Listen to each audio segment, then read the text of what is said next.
என்ன அவசியம் இருக்கிறது? ஏன் அதை பேச வேண்டும்?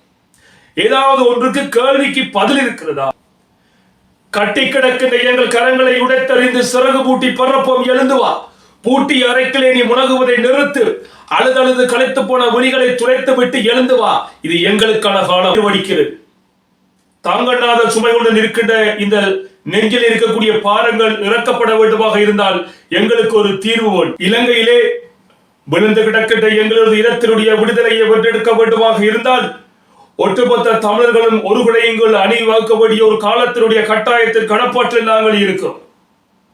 அடக்கப்பட்ட எங்களது இனம் விழுந்து விடாதா என்ற இயக்கத்துடன் எங்கள் மக்கள் ஏங்கி தவித்துக் கொண்டிருக்கிறார்கள். காலங்காலமாக அடக்குமுறைக்கு உள்ளான ஒரு இனம் மீண்டும் அதிலிருந்து எழுந்து வர முடியாதா என்ற இயக்கத்துடன் தத்தளித்துக் கொண்டிருக்கின்றனர். 77 ஆண்டுகளாக நாங்கள் சாதித்தது என்ன?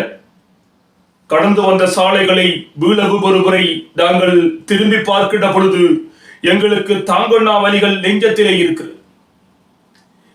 நினைவுக்குள் எங்களது நினைவழியாத வீரர்களுடைய கனவுகளும் அந்த மண்ணில் வாழ்ந்த வாழ்வியலுடைய வலிகளும் நெஞ்சத்தில் உறைந்து கிடக்கு. புரிதல் இல்லாத மனங்களினால், புரிதல் இல்லாத அரசியலினால் நாங்கள் இந்த திக்கட்டு திசை தெரியாத இடங்களிலே வாழ்ந்து கொண்டிருக்கிறோம். அகதி என்ற முகவரியை தாங்கி நாங்கள் நாடளாவிய ரீதியில், உலகளாவிய ரீதியில் இன்னும் ஓடிக்கொண்டு இருக்கிறோம். ஓடி ஓடி ஓய்ந்து போன கால்கள், வயதாகி வயோதிபத்தை எட்டி நிற்கின்ற எமது வயதுகள் எல்லாம் இன்று கண்ணீர் வடிக்கிறது.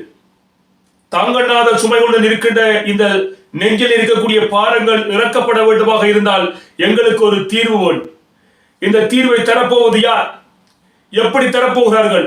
சிந்திக்க மறக்கின்ற சிந்தனையாளர்கள் எப்பொழுது எங்களுக்கான விடுதலையை பெற்றுத் தருவார்கள்? தூங்கிக் கொண்டிருக்கின்ற மக்களை எழுப்பி விடலாம், அல்லது தூங்கிக் கொண்டிருக்கின்ற அரசியல்வாதிகளை எப்படி எழுப்ப முடியும்? அர்ச்சுனா என்கிற நபர் எங்களுடைய மண்ணினுடைய மீட்பராக தன்னை இந்த மக்களுக்கு அறிமுகப்படுத்தினார். வெள்ளைப்பட்டிகள் மீது இருந்த விரக்தி, அதனூடாக அதை வெளிக்காட்ட வேண்டிய நிர்பந்தத்தின் நிற்கதியில் அந்த நிகழ்காலம் எங்களை அழைத்தது. அப்பொழுது எங்கள் மக்களை மீட்க வந்த மீட்பராக தன்னை அறிமுகப்படுத்தினார். வேறு யாரும் அல்ல, இதோ இந்த அர்ச்சுனா ராமநாதன். ஆக இந்த அர்ச்சுனா ராமநாதன் எங்களை காட்டிய பொழுது நாங்கள் என்ன செய்தோம்? இவர்தான் எங்களுக்கானவர், ஆகவே இவரை நாங்கள் கைகாட்டினோம். நம்பி நெஞ்சத்தை சுமந்து நடைபெற்ற எங்களுக்கு முதுகிலே குத்துகின்ற வேலையை அர்ச்சுனா செய்து கொண்டிருக்கிறார். தொடர்ந்தும் தலைவர் எங்களுடைய மண்ணுடைய மீட்பு பிரச்சனை தொடர்பாக பேசுகிற அர்ச்சுனா எதற்காக சிங்கள தேசியத்தை இன்று வரை பேசிக் கொண்டிருக்கிறார்? என்ன அவசியம் இருக்கிறது? ஏன் அதை பேச வேண்டும்? ஏதாவது ஒன்றுக்கு கேள்விக்கு பதில் இருக்கிறதா? நாங்கள் எழுப்புகின்ற கேள்வி ஏதாவது ஒன்றுக்கு பதில் இருக்கிறதா? அர்ச்சுனா ராமநாதன் தவறானவர், ஆம் தவறானவர். ஏன் மாவீரநாளுக்கு செல்லவில்லை? முள்ளிவாய்க்காலுக்கு செல்லவில்லை? முள்ளிவாய்க்காலில் எங்கள் இனத்தை படுகொலை செய்த எதிரி இராணுவத்தை நல்ல இராணுவமாக சொல்கிறார்.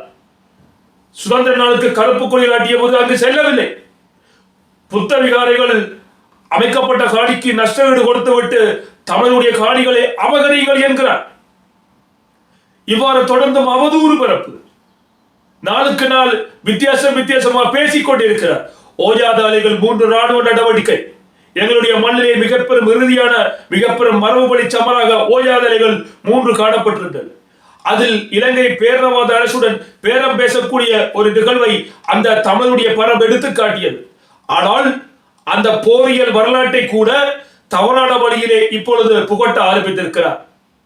ஆக கடந்த காலங்களில் பாராளுமன்றத்திலே தமிழர் பிரதிநிதிகள் பேசப்படாத விடயத்தை தான் பேசியதாக சொல்வதில் இருந்து ஒரு விடயத்தை அவர் சொல்கிறார். எங்களுடைய மாமர வீரர்கள், அந்த மண்ணினுடைய அமைப்பு, அந்த தியாகங்கள் யாவும் பொய்யானது. ஆகவே அவர்களால் கூட இந்த 76 ஆண்டுகள் பேச முடியாமல் இருந்த விடயத்தை நான் இப்பொழுது 2025 பேசிக்கொண்டு இருக்கிறேன் என்கிறார். அப்படியானால் இவற்றுடைய இந்த பேச்சினுடைய அபத்தத்தை பாருங்கள். மிகவும் ஒரு ஆபத்தான ஒரு கருத்தியல், ஒரு ஆபத்தான ஒரு பரப்புரையை அவர் மேற்கொள்கிறார். நேரடி பார்வைக்கு அது ஏற்புடையதாக இருக்கும். ஆனால் உள்ளே நுழைந்து ஆழமாக வேரோடி அதை ஆராய்ந்து பார்த்தால் அது மிக மிக ஆபத்தானது. தமிழர்களுடைய இருப்புக்கும் நாங்கள் இந்த உலக பந்திலே தமிழர்களாக வாழ்ந்து கொண்டிருக்கின்ற அந்த வாழ்வியலை தந்த எங்களுடைய தானே தலைவனை கொச்சைப்படுத்துகின்ற விதத்தில் தான் இந்த பேச்சு இருக்கிறது.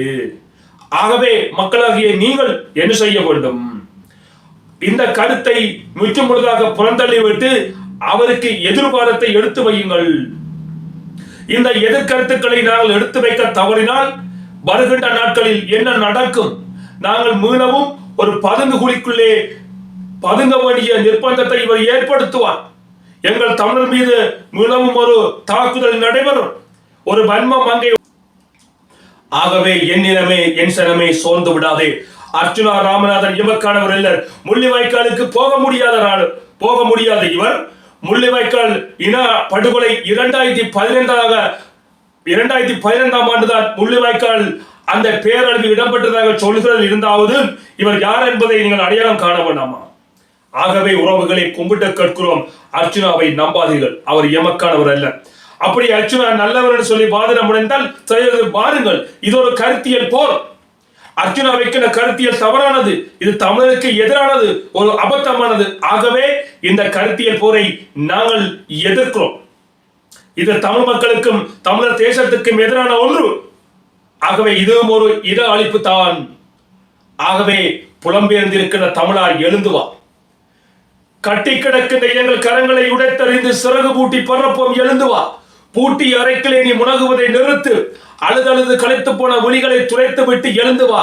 இது எங்களுக்கான காலம். எரிமலையாக வெடி, ஏவுகணையாய் எழுந்து அடி. குமுறி குமுறி இருந்தது போதும், இனி குன்று விட்டு குமுறி தீ போல பற்றி எறி. இந்த பகைவரை எரிப்போம். அதுவரை எமக்கான விடியலை பரப்புவோம். நன்றி, வணக்கம். நான் உங்கள் பென்னிமின்.